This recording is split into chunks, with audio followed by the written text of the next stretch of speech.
Saudara-saudari yang terkasih, jumpa lagi dengan saya dalam renungan mingguan hari ini, Minggu tanggal 6 September 2020, hari Minggu biasa yang ke-23.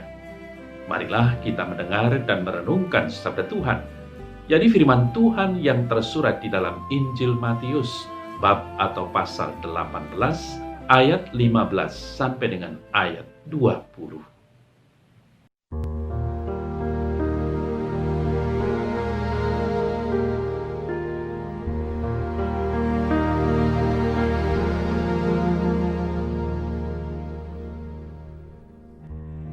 Sekali peristiwa, Yesus berkata kepada murid-muridnya, "Apabila saudaramu berbuat dosa, tegurlah dia di bawah 4 mata. Jika ia mendengarkan nasihatmu, engkau telah mendapatnya kembali. Jika ia tidak mendengarkan engkau, bawalah seorang atau 2 orang lagi, supaya atas keterangan 2 atau 3 orang saksi, perkara itu tidak disangsikan. Jika ia tidak mau mendengarkan mereka, sampaikanlah soalnya kepada jemaat. Dan jika ia tidak mau juga mendengarkan jemaat, pandanglah dia sebagai seorang yang tidak mengenal Allah atau seorang pemungut cukai. Aku berkata kepadamu, sesungguhnya apa yang kamu ikat di dunia ini akan terikat di sorga, dan apa yang kamu lepaskan di dunia ini akan terlepas di sorga. Dan lagi aku berkata kepadamu, jika 2 orang daripadamu di dunia ini sepakat meminta apapun juga, permintaan mereka itu akan dikabulkan oleh Bapa-Ku yang di sorga. Sebab di mana 2 atau 3 orang berkumpul dalam nama-Ku, di situ Aku ada di tengah-tengah mereka."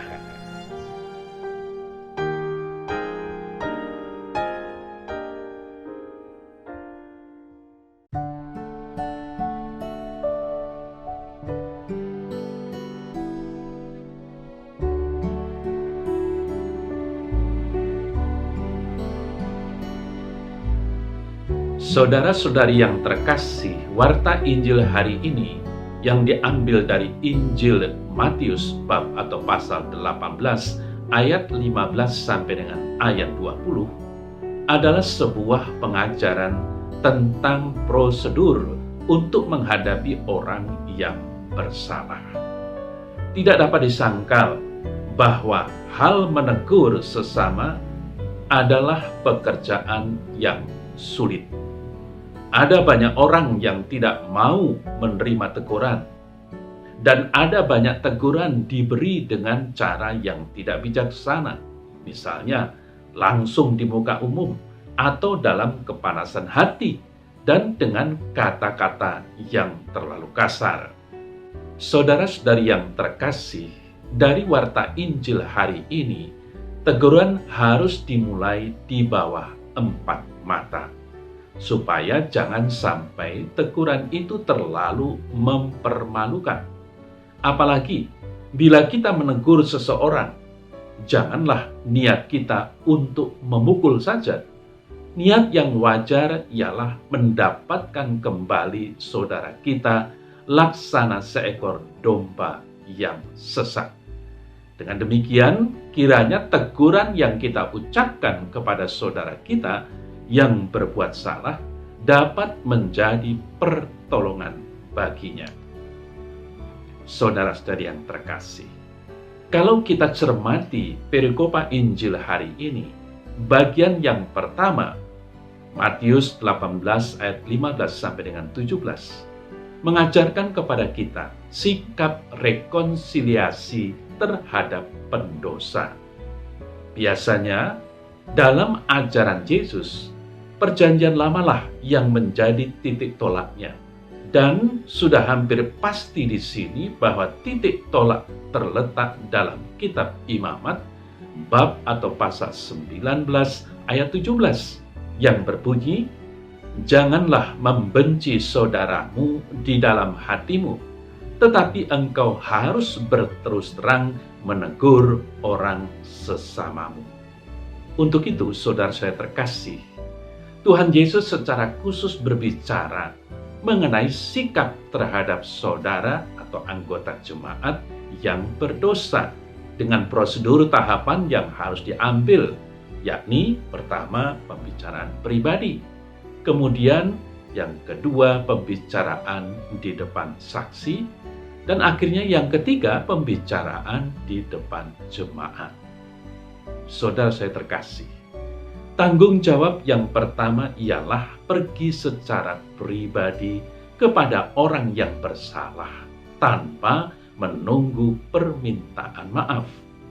Jika hal itu tidak berhasil, sekalipun sudah diperingatkan melalui pembicaraan pribadi, kesalahan akan tetap terjadi.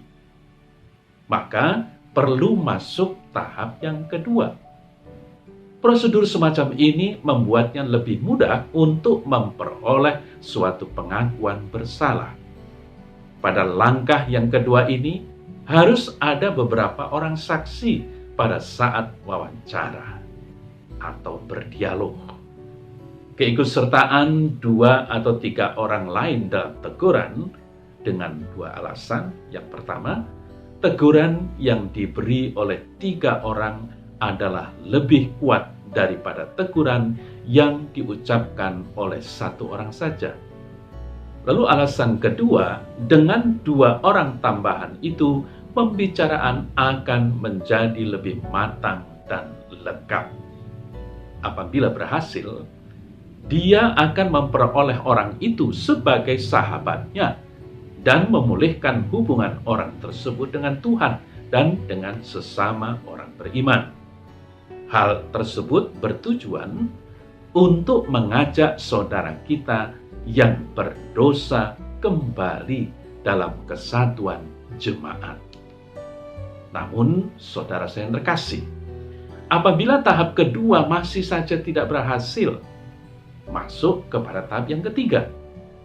Prosedur ini dirumuskan untuk menunjukkan bagaimana pihak yang dirugikan harus menanggapinya. Tahap ketiga seringkali melahirkan langkah yang drastis, yakni pengucilan. Dari pengucilan ini, barangkali dimaksudkan untuk membuat kejutan bagi yang berdosa supaya mengadakan rekonsiliasi.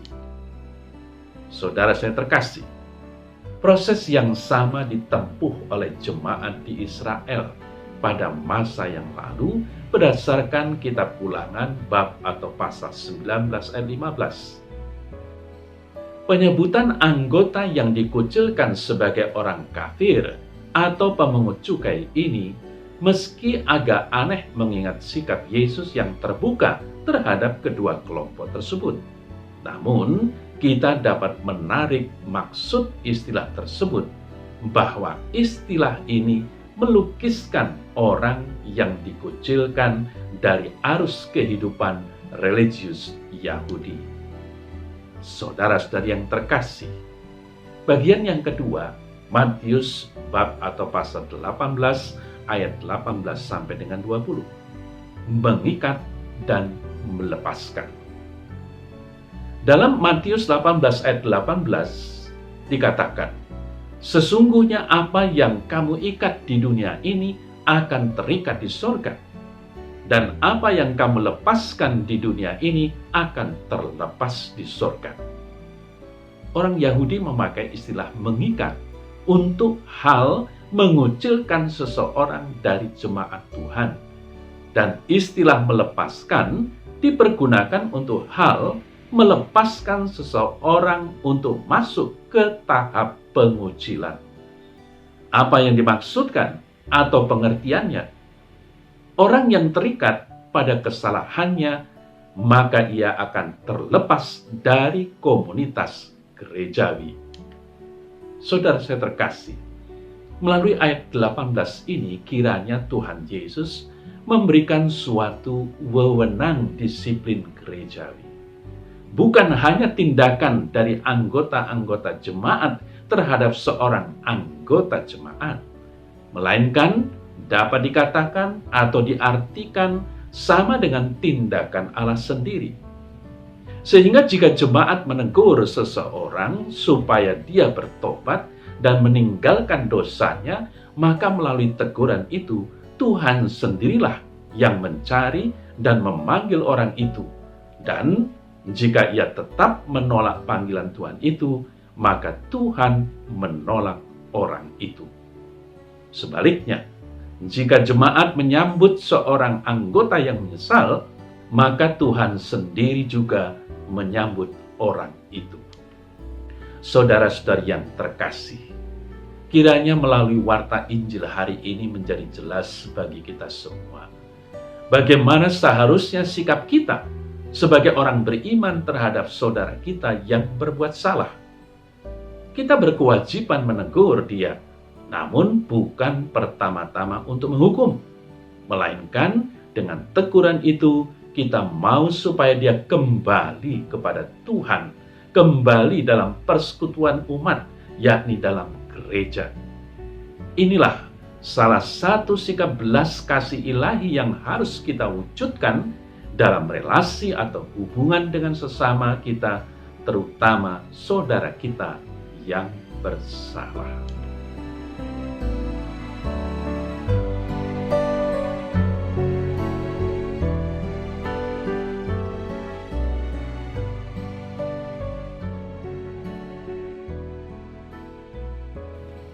Dalam nama Bapa dan Putra dan Roh Kudus. Amin. Ya Tuhan Allah, berilah aku hati yang bijaksana, khususnya dalam menegur sesama kami, sehingga akhirnya mendapatkan dia kembali padamu dan dalam persekutuan umatmu dalam gereja. Dengarkanlah doa umatmu ini senantiasa. Amin. Dalam nama Bapa dan Putra dan Roh Kudus. Amin.